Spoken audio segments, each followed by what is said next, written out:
తల్లిదండ్రుల నుంచి ఆస్తుల్ని వారసత్వంగా పొందినట్లే కొన్ని రకాల జబ్బులు కూడా వారసత్వంగా వస్తూ ఉంటాయి. ఇవాళ సామాజిక సమస్యగా మారిన మధుమేహం గురించి కూడా ఇలాంటి సందేహమే చాలా మందిలో కనిపిస్తోంది. మధుమేహం కూడా అమ్మా నాన్నల నుంచి పిల్లలకి ఏమైనా వారసత్వంగా సంక్రమించే అవకాశం ఉందా అని అనుమానపడుతూ ఉంటారు. మరి ఈ అనుమానంలో నిజమెంత? షుగర్ జబ్బు నిజంగానే వంశపారపర్యంగా వచ్చే అవకాశం ఉంటుందా? అంటే పూర్తిగా అవునని కాదని సమాధానం చెప్పలేమని చెబుతున్నారు నిపుణులు.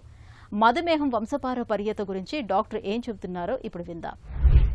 డయాబెటీస్ అనేది ఫెమిలియల్ డిసీజ్ అంటాం అనమాట. అంటే కొన్ని కుటుంబాల్లో ఎక్కువగా కనిపిస్తుంది.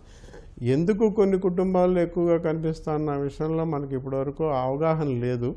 కానీ డయాబెటీస్ అనేది ఒక ఫెమిలియల్ డిసీజ్. అది హెరిడిటరీ డిసీజ్ కాదండి. హెరిడిటరీ అంటే ఏంటంటే దాంట్లో ఒక రకమైన క్రమం ఉండాలన్నమాట. అంటే ఇప్పుడు పెద్దవాళ్ళకు ఉన్నట్లయితే వాళ్ళ పుట్టిన పిల్లల్లో సగం మందికి ఉన్నట్లయితే ఆటోజోమల్ డామినెంట్ అంటాం.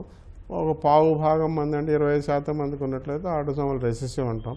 సెక్స్ లింక్డ్ అంటారు కొన్ని, అంటే ఎక్స్ వై క్రోమోజోమ్లకు సంబంధించిన జబ్బులు కొన్ని ఉంటాయి. అలా ఉన్న వాటిని హెరిడిటరీ అంటాం అనమాట. అలా మనం అనువంశిక ఒక క్రమం లేని వ్యాధులు, ఈ డయాబెటీస్ లాంటి వాటిని మనం హెరిడిటరీ అంటానికి వీల్లేదు. మరికొన్ని ఇంకా జెనెటిక్ వ్యాధులు అని కొన్ని ఉంటాయి. అంటే కొన్ని జీన్స్, మనకు తెలిసిన జీన్స్ అనమాట. అది ఆ జీన్స్కి సంబంధించిన వ్యాధులు అవి. ఇప్పుడు ట్రైజోమీ 21 అని ఇలా రకరకాల వ్యాధులు, కొన్ని జన్యుపరంగా వచ్చేటువంటి వ్యాధులు తెలిసినవి కొన్ని ఉన్నాయి మనకి.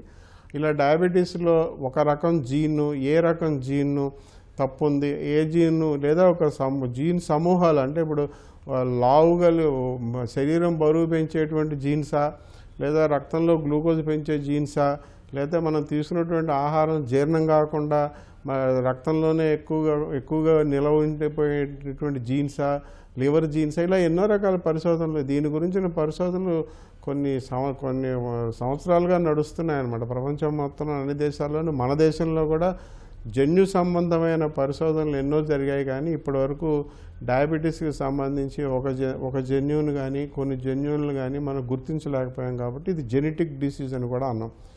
ఈ యొక్క పరిశోధనల యొక్క ఫలితం ఏంటంటే, ఇప్పుడు ఎవరికైనా తల్లిదండ్రులకు ఉన్నట్లయితే వాళ్ళ పిల్లలందరికీ డయాబెటీస్ వస్తుందని చెప్పడానికి లేదు. అలాగే ఎవరికైనా డయాబెటీస్ ఉన్నట్లయితే వాళ్ళకి పెళ్లి విషయంలో పెళ్లి చేసుకోకూడదు అనేటువంటి జెనెటిక్ కౌన్సిలింగ్లు ఇవ్వకూడదు. అలా చెప్పకూడదు.